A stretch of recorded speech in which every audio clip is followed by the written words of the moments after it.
That motherfucking nah mean. LynchMob. That motherfucker nah mean. Skage joining me for the vlog series here. He be coming and hollering at us sometimes. Alright, so LynchMob, Josh Lynch, one of the best dudes that I've ever met in my whole life. And met him in one of the least desirable circumstances that I've been in my life.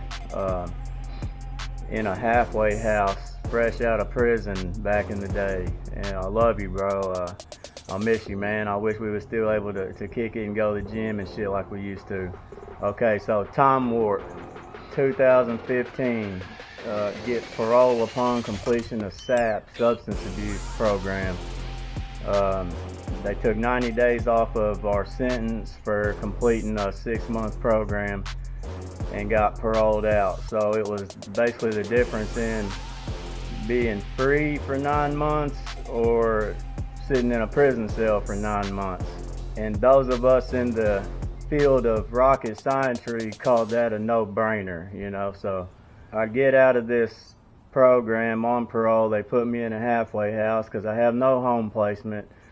I've nuclear bombed every bridge that's ever been in the city of my life, if you will. So I've got nowhere to go, and they can't just put you on the street. You got to have an address. So they put me in this halfway house. You know, there's drugs and hooch in jail. So, but at this time, when I get to this halfway house, I've got over like 6 months or something sober. So I've been there about 3 weeks. I wake up one morning and look across the room, and there's this new guy on the top rack across the room from me. And the first thing that comes out of his mouth when my eyes open was, "How long until I can get to work?" he asks me.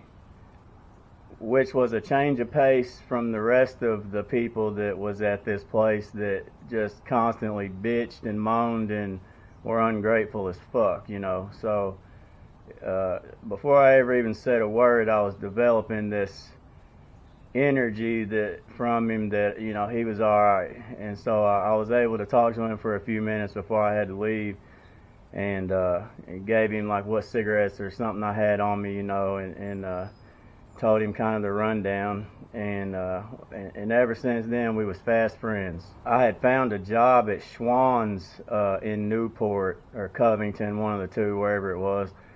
And so I was working third shift and overtime, 40 plus hours, and so I was making decent money. And this place we was at, they took a quarter of your check, you know, is what they said. And I'm thinking, well, that's not too bad, you know, if I'm making big money, that's not too bad. Till the first time I went to go pay this bill, and I didn't realize it was before taxes. So after taxes, it was like half of your check, you feel me? And I was like, what the hell? And this was about the time that Josh was being allowed to get out and go look for him a job. So he scores a job at GameWorks, and he turns me on to this idea that, you know, we're only going to be making $1 an hour or something like that. All of our revenue is going to come from tips, and how the hell are they going to know how much tips we make, right? So being facetious as I was, or, you know, I just wasn't okay with paying $800 a month living at this freaking halfway house with all this chaos and bullshit going on. So I start this job with Josh at GameWorks on the levee in Newport. So our day looks like this. We get up in the morning, wake up, we go to the gym, we might hit a meeting and mingle with people in the program. We go home and do our thing, and then that evening we'd go into work, and we'd work till late in the night. By this time, we were able to move out of that halfway house and into a self-paced, sober living house, so we had a lot more freedom. And so that's just what we did every day. We'd go to work, and off time we'd go to the gym or meetings or be chasing women, whatever it was we were doing. And man, it was the time of my life, given the shittiness of the circumstances, if you will.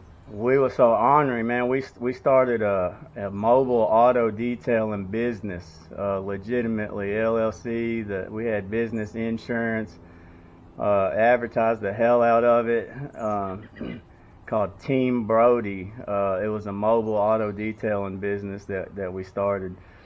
And hell, in the wintertime, it was still wintertime when I first met him, bro. We would swipe the snow shovels from the halfway house that they had out on the sidewalk, and we would go to the rich neighborhoods and go door to door and be shoveling rich people's driveways, bro, for 20, 50 bucks, whatever they'd give us, man. And we stayed out there hustling, goofing off, man, and stayed sober the whole time doing it. We even, since we worked out, I mean, like, religiously, we were at the gym and eating protein bars, drinking protein shake. Like, we stayed. That's just what we did. We ran a freaking I don't know if it's called a marathon, really, whatever it was called, how far it was, I don't know. It's called a color dash. And so every leg of this race we were in, when you'd reach the checkpoint, they would like bombard you with this different color neon powders. So by the time you get to the end of the race, you're just soaked in freaking rainbow tie-dye colors from the stuff that they throw on you.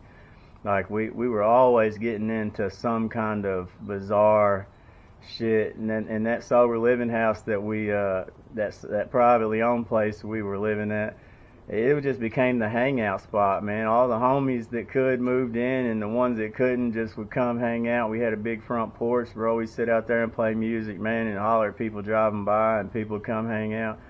Bro, it was like the barber shop at the house, man, and that's what it was, man. And you know, I got off parole eventually and moved back to where I'm from. He's from Ohio. Like, Buckeye, I know. It's hard to believe that he's that cool, but it really is, man. One of the coolest people on the face of this earth, bro. He got the best positive energy, you know. If you could choose to surround yourself with somebody, it'd be this dude right here.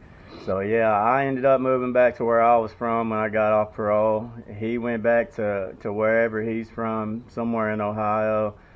And was on to bigger and better things, man. And he's still a success today, man. You know, we all have our moments, you know, life's up and downs, if you will. It's life on life's terms, but he's a success story in my book, man. And I just wanted to shout you out, bro, and tell you I love you, I miss you, man. Congratulations with the marriage, and I hope everything's going well for you, bro. So there's hope out here in this recovery, guys. Never lose hope, man. Just put in that work, man. And the people that we run across, that, you know, that energy is contagious, you know. And water seeks its own level, you know.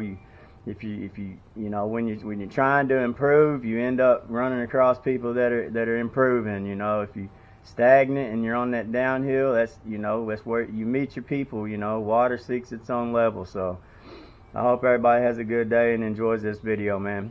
Peace and love. Until next time.